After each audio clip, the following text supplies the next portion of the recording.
আজ আমি আপনাদের সঙ্গে শেয়ার করছি আমার তৈরি করা একটা সুন্দর ও ট্রেন্ডি স্লিভস ডিজাইন। এই ডিজাইনটি এমনভাবে করা হয়েছে যাতে সাধারণ ব্লাউজেও আসে একদম নতুন ও এলিগেন্ট লুক।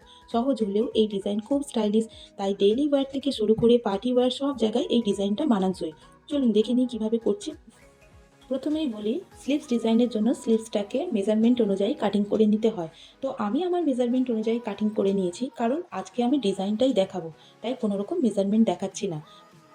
ফ্যাব্রিকের রাইট সাইডের ওপরে অস্ত্রটা বসিয়ে ঠিক এভাবে মুহুরির দিকে মানে বটমে আমি স্টিচ দিয়ে অ্যাটাচ করে নেব।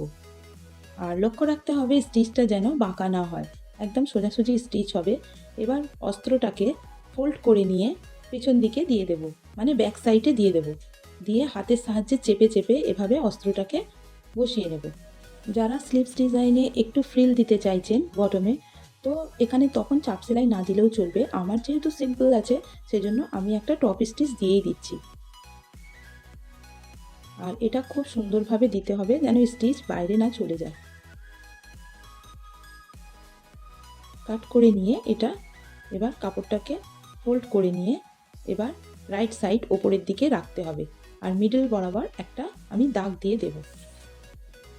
এবার ডিজাইনটা করার জন্য আমি একটা পেস্টিং পেপার নিয়ে নিয়েছি, যার লম্বা হচ্ছে 10.5 ইঞ্চি আর চওড়া হচ্ছে 4 ইঞ্চি।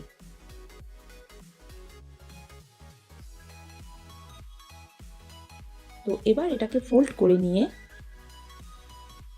আমি মার্ক করে নেব। প্রথমে আমি পিন দিয়ে এটাকে অ্যাটাচ করে নিচ্ছি,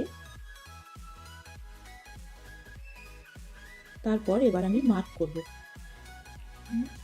প্রথমে 1 ইঞ্চ পরিমাণ মার্ক করে নেব, তারপর 2.5 ইঞ্চে মার্ক দেব, তারপর 1/2 ইঞ্চ ছেড়ে দেব, আবার 2.5 ইঞ্চে আবার মার্ক দেব,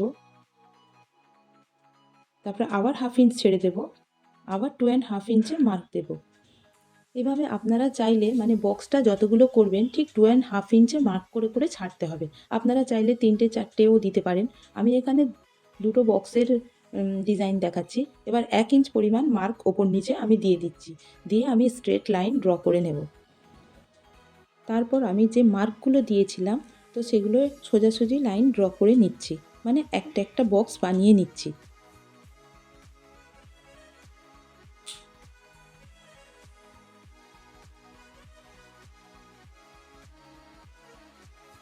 এবার 2.5 ইঞ্চের মিডিল বরাবর একটা পয়েন্ট দিয়ে দেব। দুটো বক্সেরই মিডিল আমি বার করে নিলাম। এবার ট্রায়াঙ্গেল শেপে এটাকে আমি বক্স বানিয়ে নেব। আপনারা বুঝতেই পাচ্ছেন আমার দুটো বক্স হয়েছে। আমার যেহেতু ডিজাইনে দুটো বক্সের করব, তাই আমি দুটো নিলাম। আপনারা চাইলে বেশিও করতে পারেন। এবার এটাকে আমি একটু বাঁকাভাবে করে নেব, শেপ দিয়ে নেব। এতে করে কি হবে, বক্সটা দেখতে বেশি সুন্দর লাগবে। তো এভাবেই আপনারা ড্র করে নেবেন, আর বাকি অংশটা আমি কাট করে বাদ দিয়ে দেব। তো মিডিল বরাবরটা কেটে বাদ হয়ে যাবে। আর বাড়তি বক্রমটাকে এবার আমি কেটে বাদ দিয়ে দেব।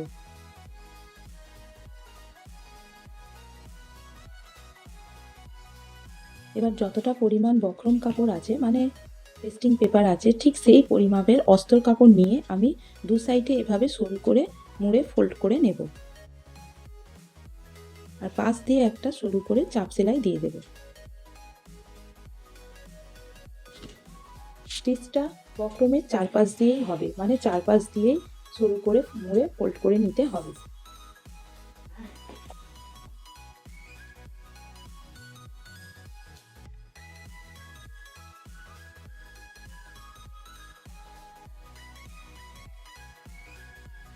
এবার এটা কাট করে নিয়ে স্লিভসের ম্যান ফ্যাব্রিকের রাইট সাইড সোজা করে রেখে মিডিল বরাবর একটা সমান করে দাগ দিয়ে নেব, যাতে ডিজাইনটা মিডিল বরাবর সুন্দরভাবে বসানো যায়।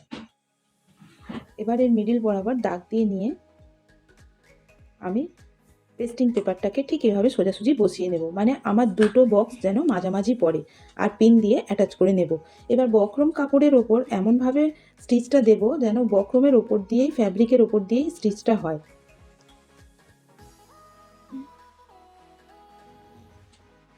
এখানের স্টিচটা একটু ধরে ধরে ধৈর্য সহকারে সুন্দরভাবে দিতে হবে।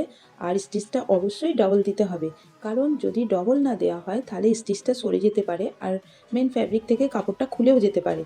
তো এটা একটু লক্ষ্য করতে হবে। ঠিক সেম প্রসেসে আমি আরও একটা বক্স কমপ্লিট করে নেব একই রকম স্টিচ দিয়ে ধার বরাবর। আর এই স্টিচটাও 2 টাইমস হবে। একটু ধরে ধরে ধৈর্য সহকারে স্টিচটা দিতে হবে। ঠিক যেমনটি আমি দিচ্ছি আমার হাতের দিকে লক্ষ্য করুন। ঠিক এভাবে আমি কিন্তু দুটো বক্সের ওপর ডিজাইন দেখিয়েছি, আপনারা চাইলে 3টে 4টেও দিতে পারেন। এটা যে যার রুচির ওপর নির্ভর করে। আমার 2 টাইমস বক্সের স্টিচ দেওয়া হয়ে গিয়েছে। তো এবার আমি মিডল বরাবর ফ্যাব্রিকটাকে কাট করে নেব। ঠিক যেভাবে আমি কাট করছি মেন ফ্যাব্রিক অস্ত্র দুটো সমেত এভাবে কাট করে নেব। নিয়ে পুরো কাপড়টাকে বাদ দিয়ে দেব। দিয়ে কোণগুলোকে একটু ধরে ধরে কাট সেলাই দিয়ে দেবো, যাতে কোণগুলো খুব সুন্দর করে পেতে পড়ে। তো ঠিক এইভাবে দিয়ে কোণগুলোকে একটু একটু করে কাট দিয়ে দেবে। আর মাঝখান থেকে পেস্টিংটা কেটে বাদ দিয়ে এভাবে ভেতর দিক থেকে ফোল্ড করে মুড়ে দেব, ঠিক যেভাবে আমি দিচ্ছি। এতে করে কি হয়, ফিনিশিংটা খুব সুন্দর আসে। দিয়ে এভাবে হাত দিয়ে চেপে এটা আয়রন করে নিলে খুব সুন্দর চেপে বসে যায়। ঠিক আমি দেখিয়ে দিচ্ছি কিভাবে আমি করছি। এভাবে আয়রন করে চেপে বসে যাবে। দেখছেন তো আমার ডিজাইনটা কত সুন্দর এসছে। আমার কিন্তু ফ্যাব্রিকের ওপরে কোনো রকম ক্রিজ কিংবা কোনো রকম ভাঁজ কোনোটাই পড়েনি, একদম সুন্দরভাবে পেতে পড়েছে। তো এবার এটাকে সুন্দর লুক দিতে আমি একটু মতি অ্যাটাচ করে নিচ্ছি। আপনারা চাইলে আপনাদের ডিজাইনের ওপর দিতে পারেন, আমি আমার রুচি অনুযায়ী দিয়ে নিলাম। তো আজকের ভিডিও যদি ভালো লেগে থাকে তাহলে লাইক দিতে ভুলবেন না, কমেন্ট করে জানান আপনাদের মতামত। আর এমন আরও ভিডিও পেতে চ্যানেলটাকে সাবস্ক্রাইব করে রাখুন। ততক্ষণ পর্যন্ত ভালো থাকুন, স্টাইলিশ থাকুন, সুস্থ থাকুন। কথা হবে পরের ভিডিওতে। আজকের মতো এখানেই শেষ করছি। আল্লাহ হাফিজ।